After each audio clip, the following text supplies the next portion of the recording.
Om Ajnana Timirandasya Jnananjana Shalakaya Yakshurun Militam Yena Tasmai Shri Guruve Namaha Shri Chaitanya Manobhistam Stapitam Jena Bhutale Swayam Rupa Kadamayam Dadati Swapadantikam Vanchakalpa Tarubhyascha Kripa Sindhubhya Evacha Patitanam Pavanabhyo Vaishnavabhyo Namo Namaha Jaya Shri Krishna Chaitanya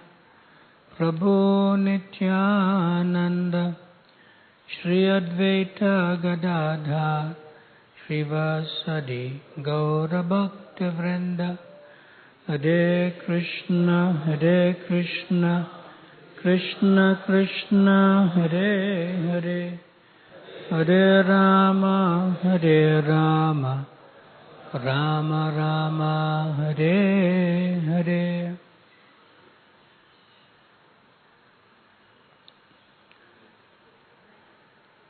In a particular lecture in New York City, based on the Bhagavad Gita as it is, on April 27, 1966, Srila Prabhupada had this to say, that the Vedic literatures are all interrelated. They are not contradictory. In this particular verse, it appears that Sankaracharya is contradictory to the conclusions of Srila Vyasadeva. And then Srila Prabhupada said that there are many great acharyas, and then he gives a particular consciousness or function of the acharyas, and he calls them reformers. And he gives several examples. And he says, for example, Buddha appeared in India, Sankaracharya came, then Ramanujacharya came, and then Madhavacharya came. And then he says, very lately, Lord Chaitanya came. Then Srila Prabhupada says that although externally they may appear contradictory, but there's a link.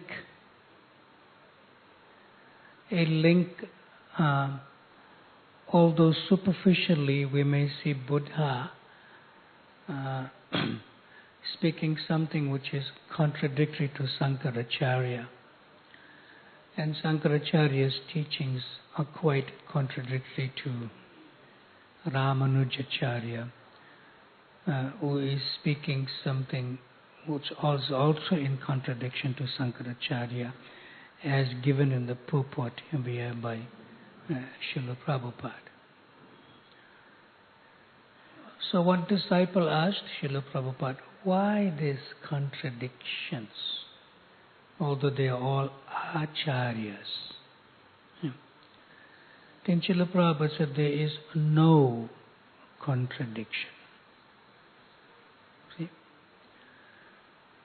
So it is a question of studying how Srila Prabhupada said that they were paving the way for different types of mentalities of people in different periods of time. And they are paving the way simply for the ultimate spiritual realization. But each one had to bring the consciousness of the people at that time step by step. Then Srila Prabhupada explains that Lord Buddha's teachings is simply detachment from matter, which they term quite commonly as nirvana. But he does so because he only speaks in relation to being spirit soul. So it is sort of accepted that Lord Buddha came at a time when the so-called representatives of the Vedic literatures, namely the Brahmanas, they were polluting or misguiding or misdecoding the conclusions of the scriptures. So Buddha, who is an empowered Avesh or feature of Vishnu or Krishna, he denied the teachings of the Vedas because he could not, you could say in one sense, deny the true nature of the Brahmanical class. In other words, don't fight with the polluted Brahmanas. Keep the dharma that the Brahmanas should be respected. At the same time, deny the teachings of the Vedas. So that's what Buddha did. So how did he deny the teachings of the Vedas? The teachings of the Vedas were misconstrued and were misrepresented by the Brahmanas, which can be like said it is like minus 20, minus 19, minus 18, minus 17. In other words, not this, not that, minus 2, and then bring it to minus 1. See? Then Buddha said, all this is neti, not this, not that, not that. Bring it to minus 1. And from minus 1, he said, then we'll come to the stage of neutrality, which is 0. And that's where he stopped his teachings. See, that everything is, all what you're doing is negative, but it ends in nothing. It ends in nothing. Sunyavad. See? So then after Buddha came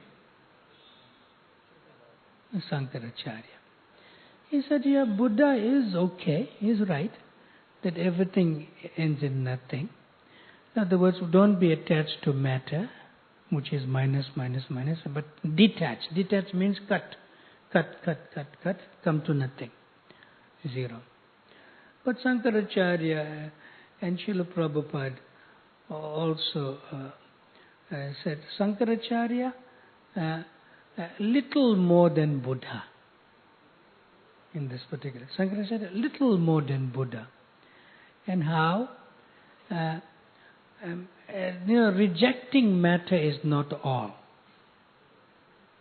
Rejecting matter is not all. And Sankaracharya Prabhupada said, in a simplistic word, Sankaracharya says, the real thing is spirit. The real thing is spirit. So from 0, no material activity is detachment. The real thing is spirit. We come to 1.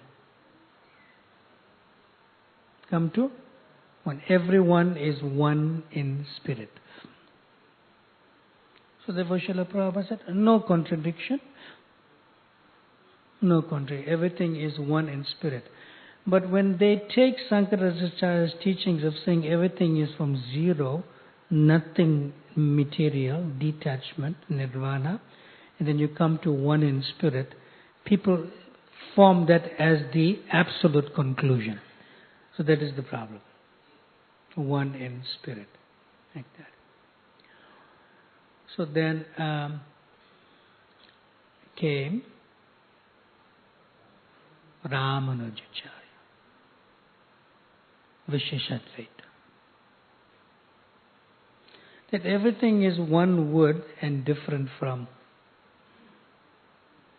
And Srila Prabhupada gives the famous analogy, and he says the Shastras say even in Bhagavad Gita purports, and in this particular purport. But that original analogy comes from Sripad Ramanujacharya.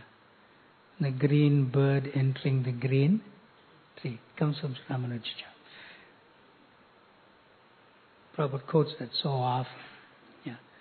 So Ramanujacharya said everything is one wood and at the same time different from. And in this particular purport, Srila Prabhupada gives his very own original analogy also here earlier on in the purport. Very beautiful, very own analogy.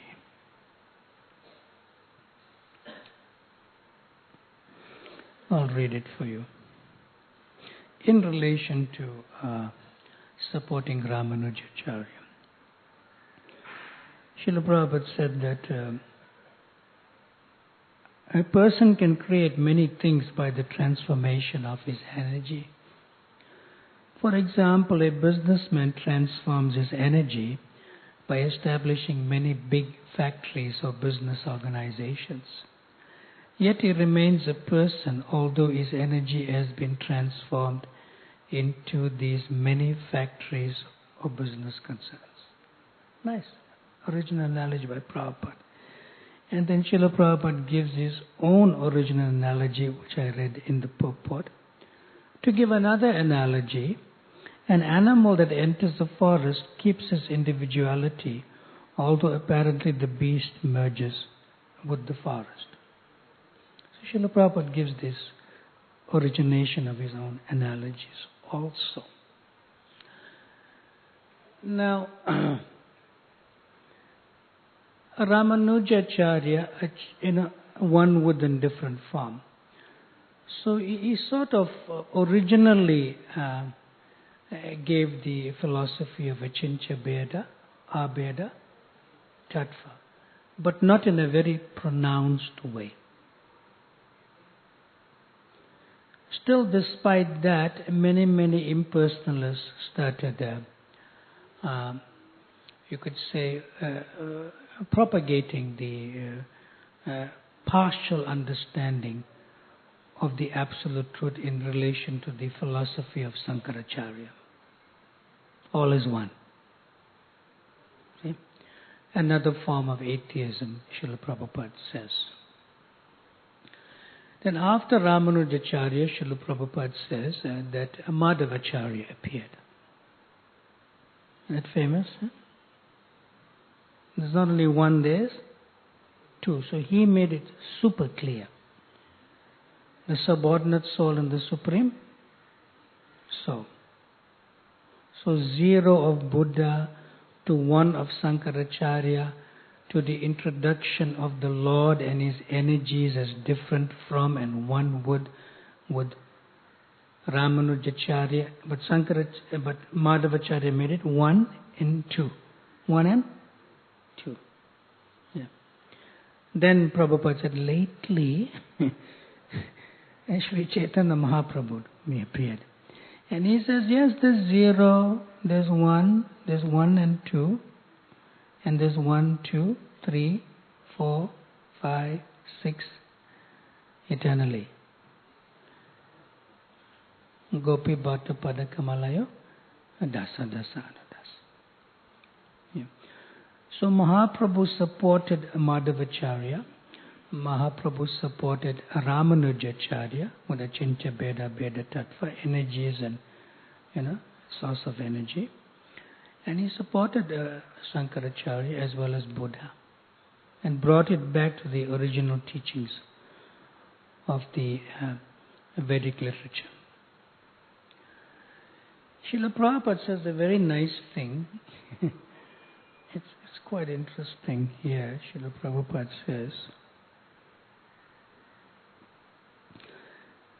in this last paragraph of today's purport, Sripad Sankaracharya has tried to mislead the readers of the Vadantasutra by misinterpreting the words Anandamayo Abhyasat. And he has even tried to find fault with Vyasadeva. all the aphorisms of the Vedanta Sutra need not be examined here.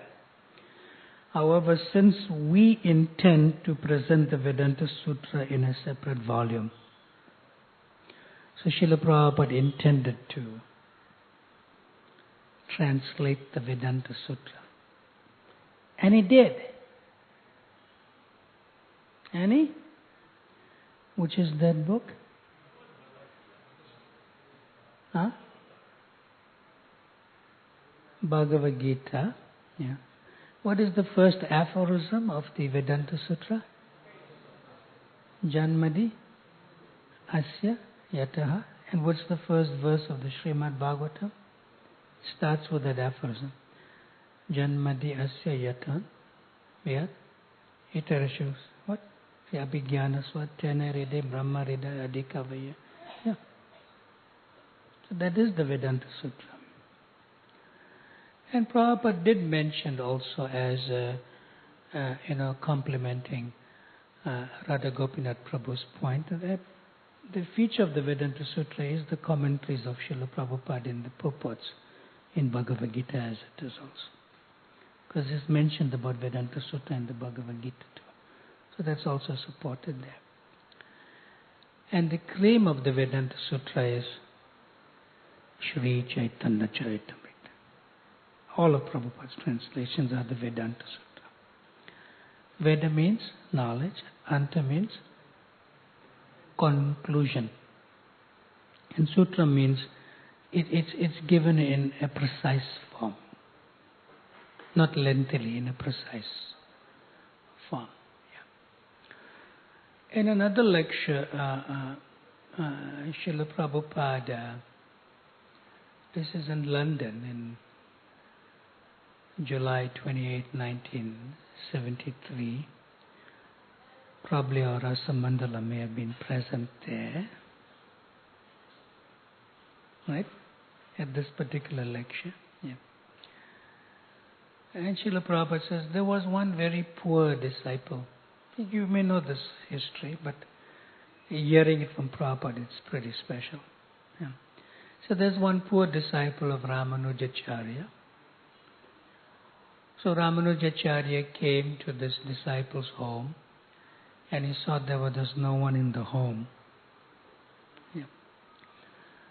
So note, Srila Prabhupada doesn't use the word house. He uses the word home. So that's how you detect his meaning. So home means personalism. House means impersonalism. In other words, you go to a house, but there's no relationships. They live there, but there's no relationships. Home means there's relationships. That's what makes a house a home. There's relationships, personalism.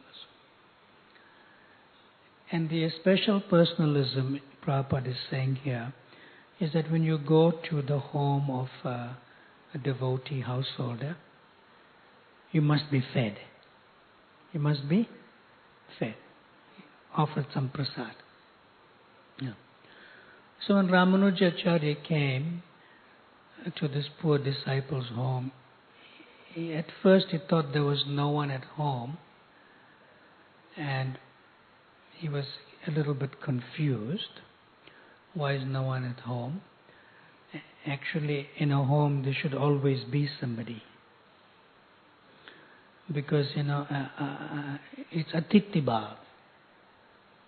That means, you don't tell, a sadhu doesn't have to tell somebody he is coming to the home. Of course, nowadays you have to make appointment and make arrangements. Oh, you came, we didn't know you were going to come. Not like that. Yeah. So Ramanuja came and he says, why? No one is at home? Like that. But he could understand that's just not the culture. There must be someone at home because the door was closed but unlocked. Right? But when he knocked, nobody's answering. And that type of knock is that, they have a little bit bar and you hit, you lift it up and you hit. Like that. No one answering. Yeah. That. Because that when you have that kind of bar and sort of a wooden piece over the door, not a metal piece. Now they have metal piece. When wood touches wood, it's very auspicious. Not nowadays they have that bell, cling. That's not auspicious. Wood, because when you ring a doorbell that says "cring," it's like, why somebody has come, I have to go to the door. I'm busy watching TV, they're disturbing me.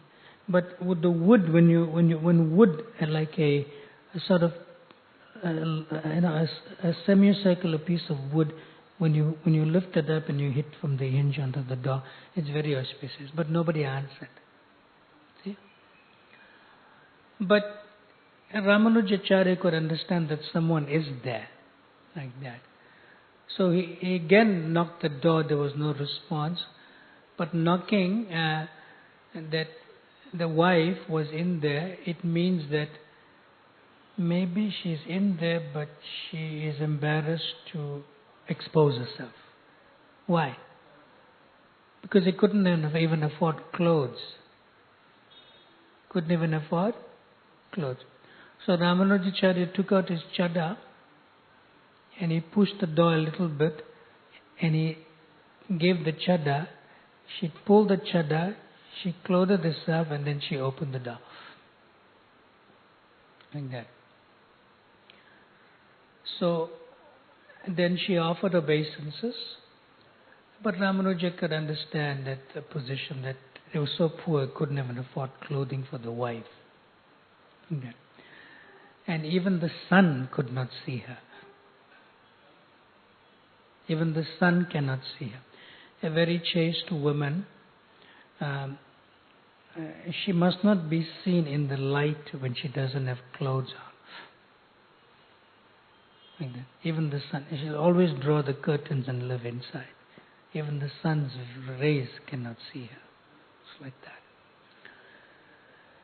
And then Srila Prabhupada said that immediately Ramanuja entered the home and she offered obeisances and she said, please sit down. Now this is her guru. She still cannot be alone with her guru in the home. So he entered the home, she offered obeisances, she says, please sit down. She left the home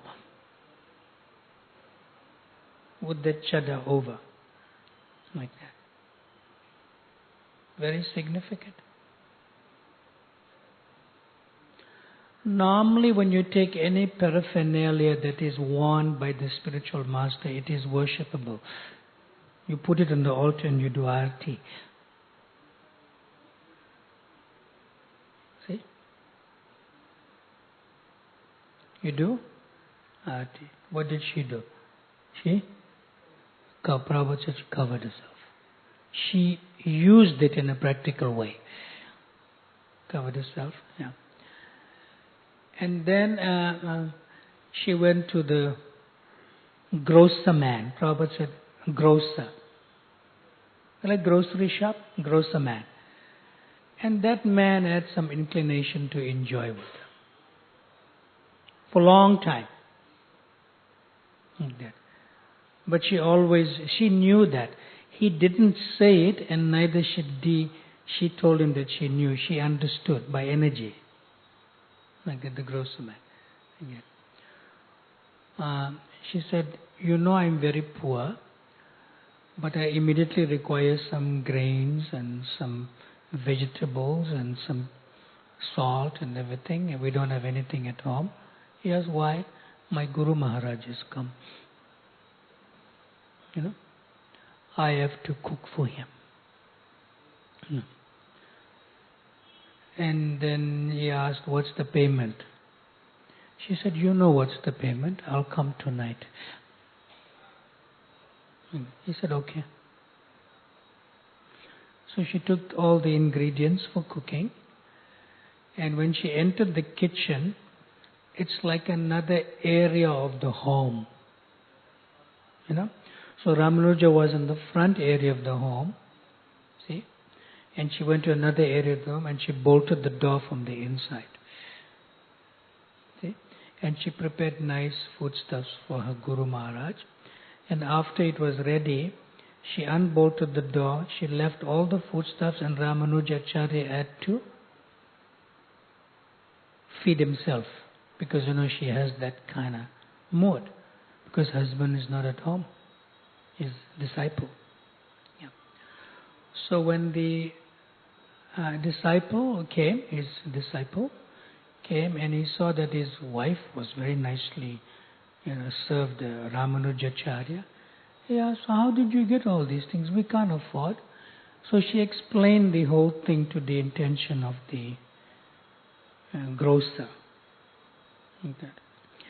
And then the husband said, look, you have to honor your word. You make sure you go there tonight. She strictly followed the instruction. So when she came to the grocer, and when he heard the whole story about how she'll do anything, she'll even go to hell to please her guru. See? Even go to hell to please a guru. So immediately the mind, the consciousness of the grocer changed. Oh, she's such a chaste woman. She's just such a chaste woman, such a faithful woman. And immediately said, you are my mother. You have taught me something. So you are my mother. You take as much ingredients you want and you take back as much as you like. You come every day and take as much. You are my mother. Yeah. See? So it appears here very clearly that someone who is so transcendental as this Grihastha disciple, the husband and wife, of the Ramanujacharya, they were so transcendently qualified and so poor, not even affording cloth for his wife, like that. And they live in separate quarters, and they couldn't even afford to have children. Now, even having children is a material opulence. See? They were so poor, just to afford to have children is also a material opulence. Mm-hmm. So they were completely free from the bodily conception of life. They were grihasthas. See? Now, how is it that she used the bodily conception of life to please her guru? Yet she was completely free from the bodily conception of life. Not even, they were so poor, not even having the opulence of having a child. How is it? See? So when I was reading this transcript of this lecture, and also heard the lecture several times by Srila Prabhupada, it gave me a sense of realization of the Gopis. That the Gopis also will give up their chastity to be with, to please Krishna. See? But this is a little different, but the principle appears to be similar. That the wife is prepared to give up her chastity to please her guru, a spiritual master. This is without being instructed by the spiritual master. Without being instructed by the spiritual master. So sometimes, even if we are prepared to go to hell, even if we are prepared to sort of engage in some activities that will please the spiritual master, but at the same time one has to be free from the identification of the bodily conception of life. One has to be free. Yeah. This reminds me of another very, very wonderful disciple of Srila Prabhupada. Yeah. He's still with us. Yeah. So Srila Prabhupada gave him sannyas. Right? And I can say his name. His name is Nandu Kumar. You heard of him? You know him? Did he visit here? No. But you heard of him, right? Yeah. So Srila Prabhupada gave him sannyas. Yeah.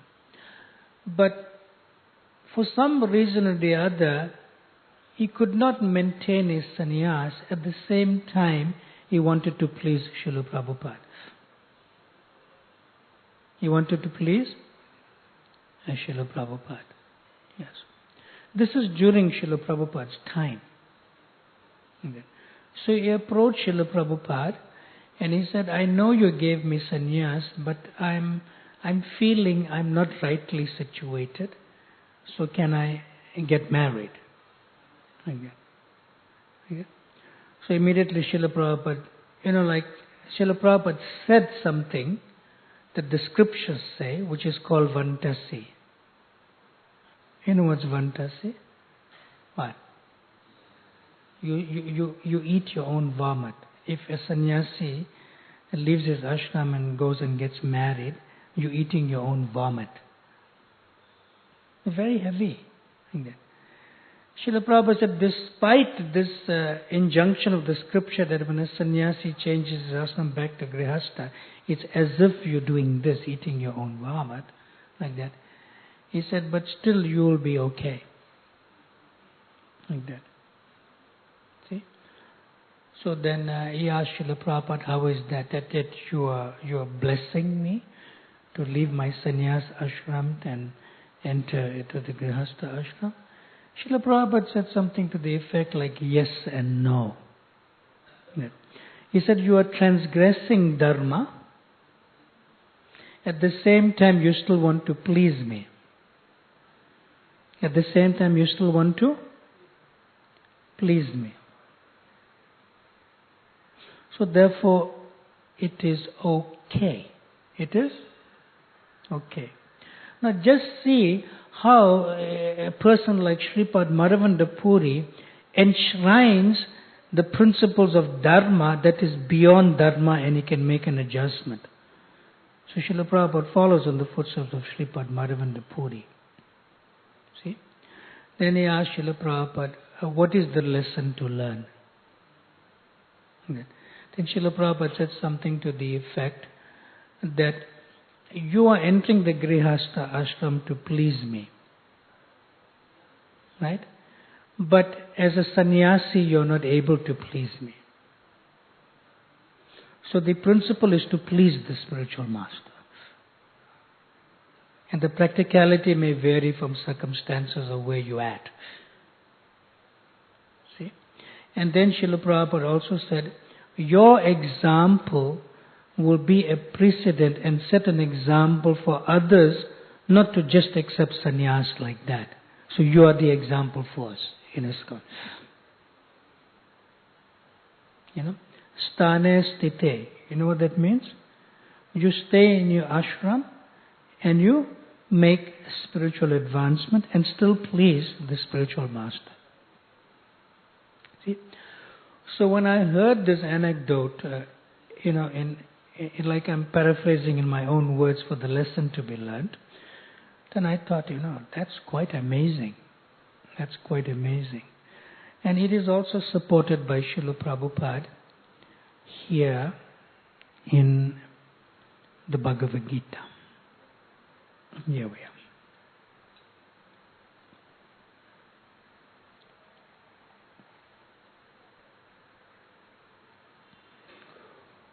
This is in chapter 13, text 8 to 12. These texts are grouped together, and there's a kind of lengthy purport for these 5 verses that are grouped together. But there's a particular word that Srila Prabhupada uses, and he uses it very, very often in all of his lectures and other purports also. And it's a famous word. It's called Acharya Upasanam. You may have heard this. Right? And the translation of Acharya Upasanam, Srila Prabhupada says, approaching a bona fide spiritual master.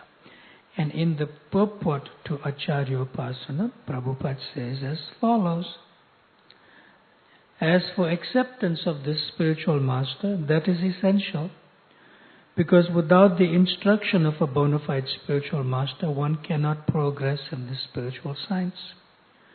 One should approach the spiritual master with all humility and offer him all services so that he will be pleased to bestow his blessings upon the disciple. Now, what really shook me about almost 30 years ago is the next line. And I checked this with the archives with a devotee called Ranjit to go into the microfiche and see if it's as it is. And he did, and he checked, and it is as it is. No change.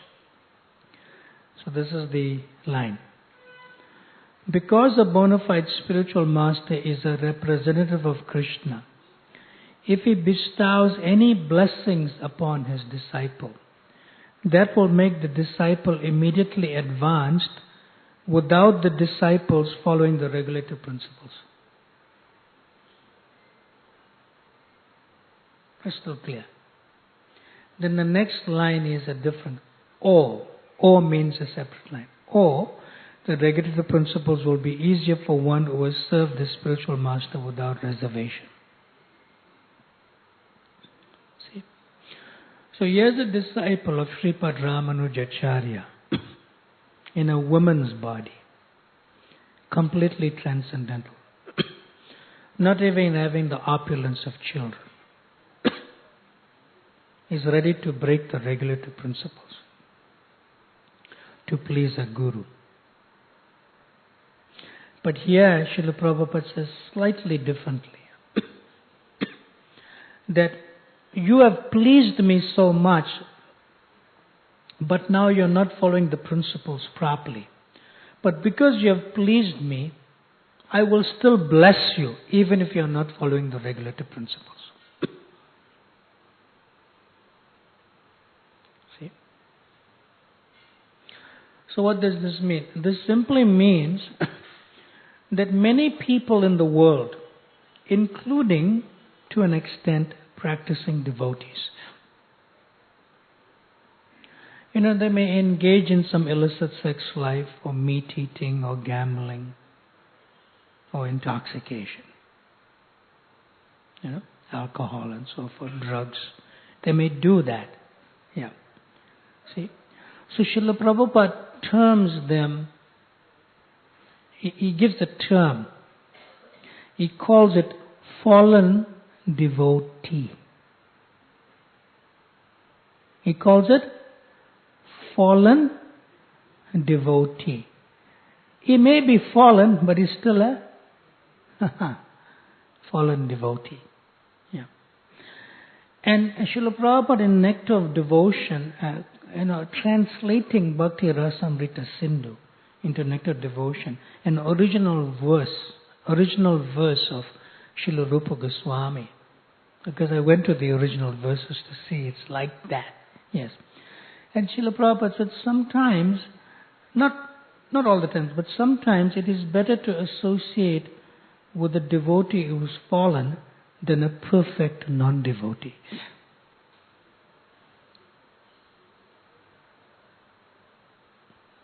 See? So what's the principle behind this whole thing? One may not be able to practice Krishna consciousness 108%. Not 100%, 108%. Yeah. But if you become attached just to one person who's following the basic standard of pure devotional service, which means following the regulative principles, chanting minimum 16 rounds daily, only honoring Krishna prasadam that's cooked by devotees, not from Haldirams, or Bikana or whatever, right? Or Jain meal on airplanes. Only honoring Krishna prasad. Following the four regulative principles, chanting minimum 16 rounds of japa daily, only honoring Krishna prasadam, serving the devotees, Vaishnav Seva, Namagana Sadaruchi, chanting japa, and serving the devotees, and bringing new people to introduce new people to practice Krishna consciousness, Jivadoya. So if you do these things, chanting the holy name, serving devotees, bringing new people to Krishna consciousness, following the 4 regulative principles, only honoring Krishna Prasada. These 5 things, if you do that, then if you are not doing those things, but you become attached to one person like that, who is doing that, then you have a very, very good connection to be saved, to take a lower species of life and still be a human form of life. You have a very, very good connection. At least become attached to one such person who's following the basic standard of pure devotional service. What to speak of being attached to Srila Prabhupada, who's definitely way above the basic standard of pure devotional service. And that's what can save one and all, including those who are potential devotees but not devotees yet. See? And then it reverses on the consciousness. When you become completely transcendental like this Grihastha couple, then you're ready to do anything to please your guru. Then you'll do anything to spread Krishna consciousness. Where you can always break, sometimes Prabhupada said, you break a lesser rule for a higher rule. Not often. It mustn't become a habit. Water.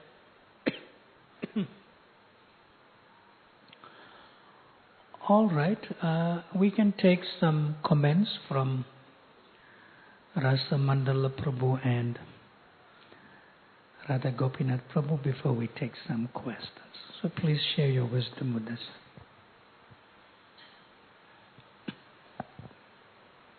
Maharaj, thank you for a wonderful class. Could I ask a question, please?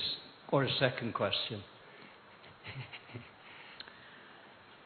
You appreciating, thank you for your wonderful class. I appreciate that also. But at least, purify us. I will ask a question then. No. Can you give us some words of wisdom and some first, and then we can take your question. I'm not it's sure. It's my humble request. I think you're very right in summarizing the essence of making the right decision is always to ask that question, is this pleasing to my spiritual master? And it's almost like, in my mind, I would consider it, or it could be considered, the pinnacle of morality or ethics. However, my concern is, moving on to my question very quickly, and you may have alluded to this, I think you did, but I'd like a little more clarification, if possible, from you. There is a danger that one may transgress normal rules and regulations, what we sometimes term, and perhaps in a pejorative way, mundane morality, in the name of pleasing my spiritual master, or somehow in the name of a spirituality that transcends what we call mundane morality. I wonder if you'd kindly clarify the qualifications one needs to have to actually abandon certain either devotional principles or more regular moral principles in order to please the spiritual master. All right. So let's hear from Radha Gopinath Prabhu to respond to that question.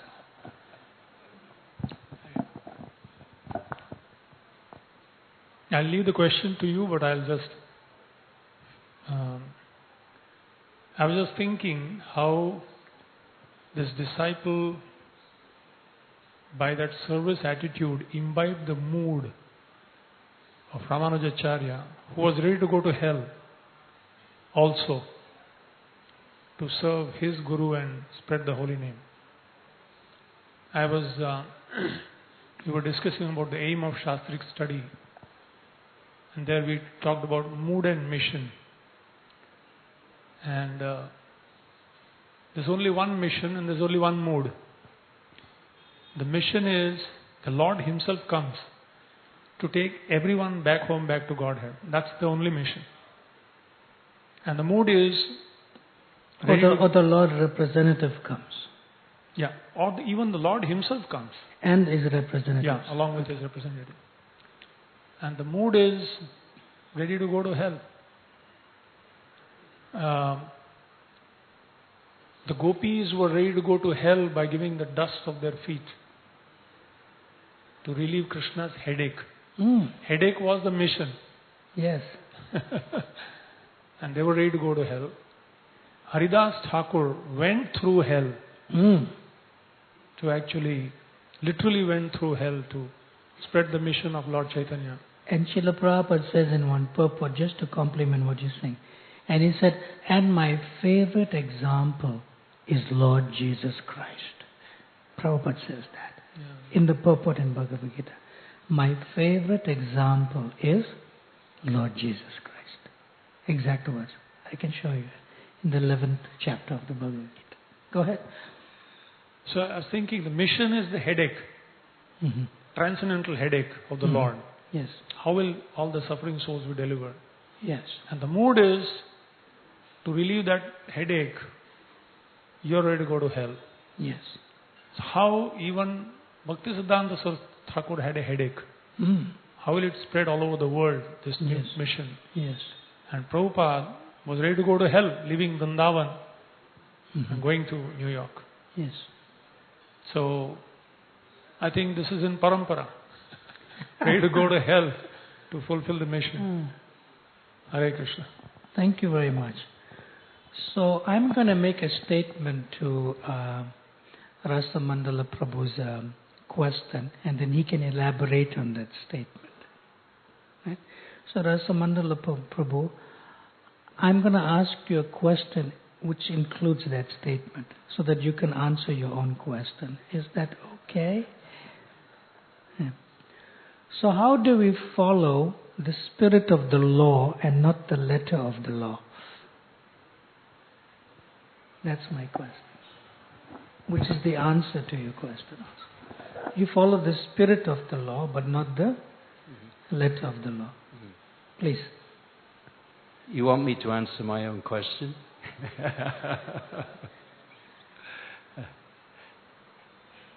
I think one is to be very careful about understanding what will please my spiritual master.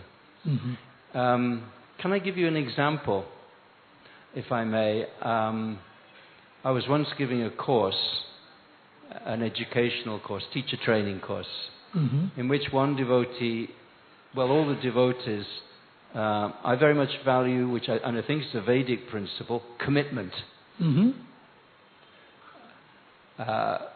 So we asked all the devotees to commit to come to all the lessons. One devotee, about the third day, came to me and said, Rasamandala, I can't come to class today because I've got to pick up my Guru Maharaj from the airport. So I was a little concerned, and I thought, well, it seems like a good reason. But I asked him, what would your Guru Maharaj want you to do? Would he want you to pick him up, or would he want you to arrange that someone else picks him up and you honor your agreement to come to the course? I'll leave the decision to you. And he made another arrangement for someone else to go and pick up his Guru Maharaj. So I thought, that will please his Guru. That might be, So I think my thought on this is one has to be very, very careful to ask oneself what is actually going to please my spiritual master. And therefore I think Radha Gopinath Prabhu mentioned the idea of really understanding not only the mission of the Guru, but the mood of the Guru. Yes. And how that is real love. Yes. When you know what will actually please my spiritual master, even before he asks us. Yes. Thank you. Thank you. Yeah. Just to conclude, we conclude at now? What time we conclude? It's 9:30. Yeah. Just to conclude, we all are aware that Srimati Radharani is not on the bodily conception of life. Right? Yeah. So I did some research on this kind of consciousness of this Grihastha disciples of Ramanujacharya. Yeah. Now in the last chapter of the Antya Leela, chapter 20, it is very clear that when Sri Chaitanya Mahaprabhu gives us the verse of the apex verse of the Shishastakam prayers, Aslasya va padaratam pinastumam adashana mama hatam karotu va yata tata va vidyatulambato matprananatastu sa eva napara. There, Krishnadas Kaviraj Goswami as well as Srila Prabhupada supports that this verse is originally spoken by Srimati Radharani and not by Sri Chaitanya Mahaprabhu. But Sri Chaitanya Mahaprabhu is Srimati Radharani's consciousness. Is the consciousness of Srimati Radharani. Krishna, the consciousness of Krishna in relation to Krishna is the consciousness of Chaitanya Mahaprabhu, which means, how will it be like to serve myself? So that's Mahaprabhu. So therefore it's originally spoken by Srimati Radharani. Now we should bear in our consciousness that Srimati Radharani has nothing to do with the bodily conception of life. See? So when Srimati Radharani says, Mama hatam karotuva. The literal meaning of hatam means kill. Means kill. Like in the morning in prayers, to circumambulate Tulsi Manin. Yani kani chapa pani Brahma hatyadi, the kill of a Brahman. Like Mama hatam karotuva. So Srimati Radharani is expressing herself that look, adashana, because you are not present before me, I cannot exist. You are killing me. You're killing me. So then Srila Prabhupada comments on this verse in various places. It's in my notes somewhere. That Srimati Radharani feels, even if you are giving me the greatest unhappiness by not being present before me to serve you, because you're taking my service away. If you want to be me, I won't exist, and you won't exist. So that's what's happening in this verse. But that is making me most unhappy. It's making me be in a most suffering condition that's beyond, words to describe.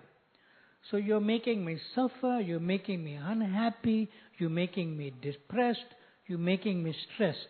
But if my unhappiness, my stress, my depression, and my pain and suffering gives you the greatest unhappiness, give you the greatest happiness, then my unhappiness is my greatest happiness. So the avash of that consciousness, a feature of that consciousness entered this disciple of Ramanujacharya. She was not looking forward to associate with the grocer, clearly, right? She was so unhappy doing that I'm going to go in the evening to him. She was so unhappy. She was morose. She was sad. but she had to follow the instruction of her Dharampati, a husband who was a pure devotee. Now you go, you must honor your word. See? So her unhappiness in offering herself to break the regulative principles is her greatest happiness to please her guru. But when she went to the grocer and he saw that she is really not in the mood of doing this, then his heart became cleansed by her association. See? And then he didn't see her as an object of sense gratification. He saw that she's my mother who's trying to please her husband, who's trying to please his guru. See? So even if that is only coming from a person who's free from the bodily conception of life. So just to respond to Rasa Mandala's question, you can only break a lesser rule for a higher rule without consultation if you're free from the bodily conception of life. That's the example. Srila Prabhupada did not consult with Srila Bhaktisiddhanta Saraswati Thakur to allow young women to live in the ashram. Right? Srila Prabhupada did not consult with Srila Bhaktisiddhanta Saraswati Thakur, to marry his disciples as a sannyasi. Actually do the ceremony also. But he was free from the bodily conception of life. He doesn't need to consult authority because he's not on the bodily conception of life. So even if he places people in the bodily conception of life, even like an old sannyasi living with young women in an ashram, practically living together, like that, he's breaking a lesser rule for a higher rule. And you will always be protected not to fall in the bodily conception of life. And that's what happened to Ramanujacharya's disciple. Ramanuja protected him. See? So I believe we can conclude now. Is that okay? Srila Prabhupada ki, Ananta Koti Vaishnav Vranda ki, Sri Ramanuja Acharya ki, Nitai Go Premanande Hari Hari Bol.